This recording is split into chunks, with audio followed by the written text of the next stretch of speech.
नमस्ते, मैं Nikhil divine music school से। आज का टॉपिक है कि किन किन चीज़ों से हमारी बांसुरी बहुत अच्छी बजेगी और हम इसमें बेहतर कर पाएंगे। पहले तो आप वीडियो को ज़रूर लाइक कीजिएगा और आपको बहुत फ़ायदा हो इस वीडियो से ज़रूर हाइप भी कर दीजिएगा, इससे हमें भी मोटिवेशन मिलेगा। तो बात करते हैं, देखिए सब मेहनत तो कर रहे हैं। अब मेहनत का मतलब ये नहीं कि 5 मिनट मेहनत करें, 10 मिनट मेहनत का मतलब हम 1 घंटा रोज़ करेंगे, उन्हीं के लिए है ये वीडियो। 1 घंटा नहीं कर रहे तो पहले तो सबसे पहले आपका रिक्वायरमेंट है कि 1 घंटा रोज़ करने की कोशिश करें। अगर आपको 1 साल या 6 मंथ हो चुके हैं, 6 मंथ से पहले वाले आधे घंटा भी करेंगे चलेगा। तो करना क्या है, हमें क्या क्या चीज़ चाहिए जिससे ये हम बांसुरी अच्छी बजा पाएँ। ठीक है, तो क्या चीज़ एलिमिनेट करना है, क्या चीज़ सीखनी है। गम मीट मुर्गी ऑर्नामेंटेशन सब आता है उसमें, पर बेसिक चीज़ क्या है, रिक्वायरमेंट क्या है। पहली रिक्वायरमेंट है रोज़ बांसुरी के लिए आपको 1 घंटा बैठना है। पहली रिक्वायरमेंट ये नहीं कि आप रोज़ नहीं बैठ रहे हैं, 3 घंटा बैठ गए संडे संडे, फिर 5 दिन कुछ नहीं किया, कोई फ़ायदा नहीं होगा, क्योंकि नोट्स जो होंगे ना क्लियर नहीं आएंगे। जिसको बोलते हैं लॉन्ग नोट्स की प्रैक्टिस, ऐसी प्रैक्टिस है जैसे हम पेस्ट करते हैं, नहाते हैं, तो वो डेली बेसिस की प्रोसेस है ना, वैसी लॉन्ग नोट्स भी है।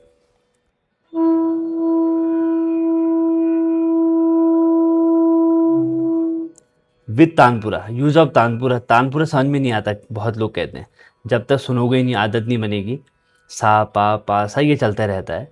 जब आपको एक बार आदत आ जाएगी ना तो आप मिलाने में सीख जाएंगे, पर पहला आपको ये स्टार्ट तो करना पड़ेगा।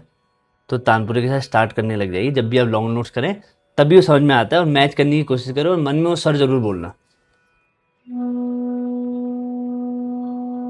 जैसे मैं पा बजा रहा था, मन में मेरे पा सीधा बोलना, तब ये सीधा जाएगा। अगर मन में नहीं बोलोगे तो आपके बहुत हिलेगी बांसुरी, स्वर बहुत हिलता है। ठीक है, तो सबसे पहले ये तानपुरे के साथ लॉन्ग नोट्स कर लो आप। ठीक है, अब आप सरगम प्रैक्टिस कर रहे हैं तो बिना रिदम के करेंगे, ताल के बिना करेंगे तो उसका भी फायदा नहीं है। ये मैं उनके लिए कह रहा हूँ जो जिनको साल भर हो चुका है। पहले तो आपको बिना रिदम के करनी पड़ेगी, क्योंकि रिदम तो भाग जाएगी आपसे। ठीक है, तो फिर आपने सरगम प्रैक्टिस कम से कम आधा घंटा। ये रोड मैप आप समझ लो, अगर ऐसा करोगे बिल्कुल अच्छी बजेगी फ्लूट। थोड़ा धैर्य रखना पड़ेगा, क्योंकि नई नई प्रैक्टिस नहीं करनी पड़ती, वही प्रैक्टिस करनी पड़ती बार बार।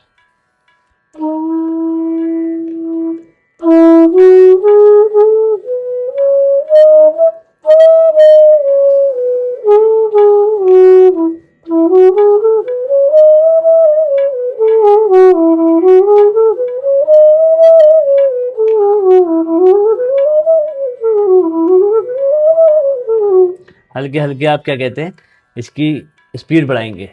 50 बार आप कर लो 1 गुण में, फिर 50 बार कर लो 2 गुण में, फिर ऐसे बढ़ जाएगा तो 4 गुण में भी कर सकते हो। ये एक प्रोसेस फॉलो करना है।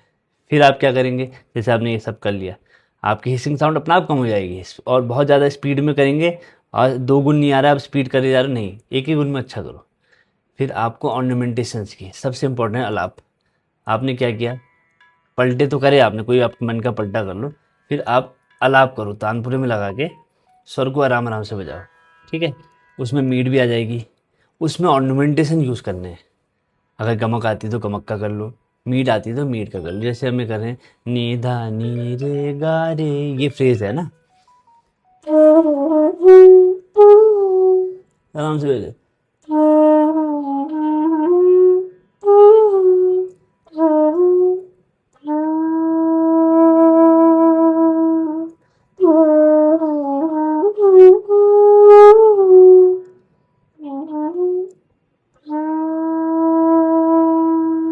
तो अलाप की प्रैक्टिस रोज करने से क्या होगा, एक तो सांस बढ़ेगी, प्लस अब ऑर्नामेंटेशंस अच्छे से इम्प्लीवाई कर पाएंगे। मतलब इसमें इम्प्लीमेंटेशन जो होता है ना, आप सही से, अगर आपको चीज़ आती है, आपको बहुत अच्छा गमक भी आ रही है, पर आप इम्प्लीमेंटेशन कहाँ करेंगे, वो बहुत ज़रूरी है।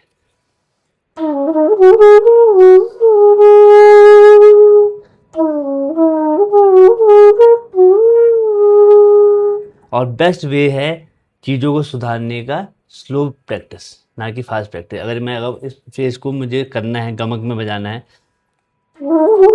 ये करने से क्या होगा, आपका कभी सेट नहीं होगा।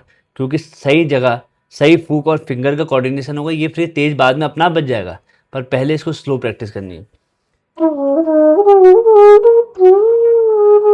धा नी रे गा मा रे मा गा, फिर अपना आप आपका सेट होने लगेगा। अब इतनी आपने प्रैक्टिस कर ली, जब आपके पास कुछ टाइम ज़्यादा बच जाता है, जब आपके पास कुछ ज़्यादा टाइम हो, ये तो बेसिक प्रैक्टिस तो रोज़ करनी है, बेसिक का मतलब है उसी को एडवांस लेवल में करेंगे, जब फास्ट करने लगेंगे उसमें और फ्लुएंसी आ जाएगी, वो एडवांस हो जाएगी।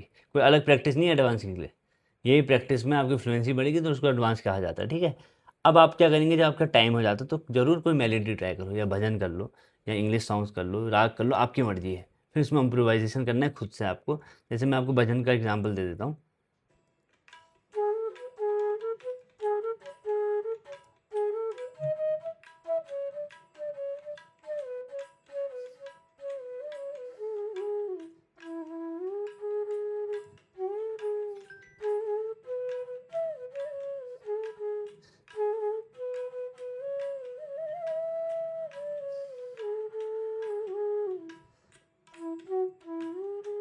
तो इसमें एक ही लाइन को बार बार इम्प्रोवाइज़ करो।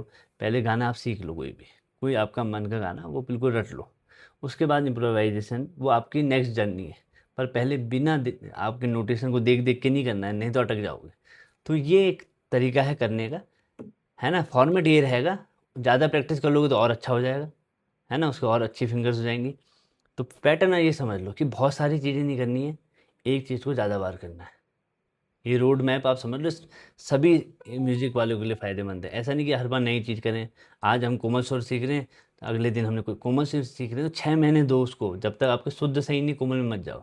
तो बेसिक ये है कि अगर आपको समझ में आ जाएगा करना क्या है, तो जर्नी आसान और फास्ट हो जाती है। नहीं तो आप क्या कि बहुत चीज़ करेंगे, मल्टीपल चीज़ कम समय में, कुछ भी हाथ में नहीं आएगा, आप सेटिस्फाई नहीं होंगे। तो सेटिस्फैक्शन के लिए पहले तो एक ट्रस्ट जहाँ आप सीख रहे हैं, और लंबा समय एक चीज़ को करना पड़ेगा। आशा करता हूँ वीडियो समझ में आई होगी। ये सब जो ऐसी जर्नी होती है थोड़ी टफ होती है, क्योंकि इसमें एक डिसिप्लिन मेंटेन करना पड़ता है। पर हल्के हल्के आपको आदत हो जाएगी और आनंद भी आने लगेगा, और अच्छे से प्रैक्टिस करेंगे। नमस्कार।